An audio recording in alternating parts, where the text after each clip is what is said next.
ചമ്പക്കുളം മൂലം വള്ളംകളി തിങ്കളാഴ്ച.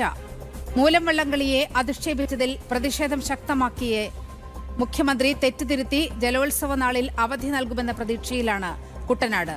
മുഖ്യമന്ത്രി മാപ്പ് പറയണമെന്നും ആവശ്യമുയരുകയാണ്. അമ്പലപ്പുഴ ശ്രീകൃഷ്ണസ്വാമി ക്ഷേത്രത്തിലെ പ്രതിഷ്ഠാവാർഷികവുമായി ബന്ധപ്പെട്ടാണ് ചരിത്രപ്രസിദ്ധമായ മൂലം വള്ളംകളി ചമ്പക്കുളത്താറ്റിൽ സംഘടിപ്പിക്കുന്നത്. അതോടെയാണ് ഓരോ വർഷത്തെയും ജലോത്സവ സീസൺ ആരംഭിക്കുന്നതും. ഈ പ്രാധാന്യമെല്ലാം ചൂണ്ടിക്കാട്ടി ജലോത്സവ ദിവസം കുട്ടനാടിന് അവധി നൽകണമെന്ന ആവശ്യത്തെയാണ് മുഖ്യമന്ത്രി അപഹസിച്ച് തള്ളിയത്. മുഖ്യമന്ത്രി വി.ഡി. സതീശന്റെ ഈ സമീപനത്തിനെതിരെ വ്യാപക പ്രതിഷേധമാണ് ഇപ്പോഴും നിലനിൽക്കുന്നത്. ഈ സാഹചര്യത്തിൽ തെറ്റുതിരുത്തി തിങ്കളാഴ്ച കുട്ടനാട് താലൂക്കിന് അവധി നൽകണമെന്ന ആവശ്യമാണ് ഇപ്പോഴും ഉയരുന്നത്.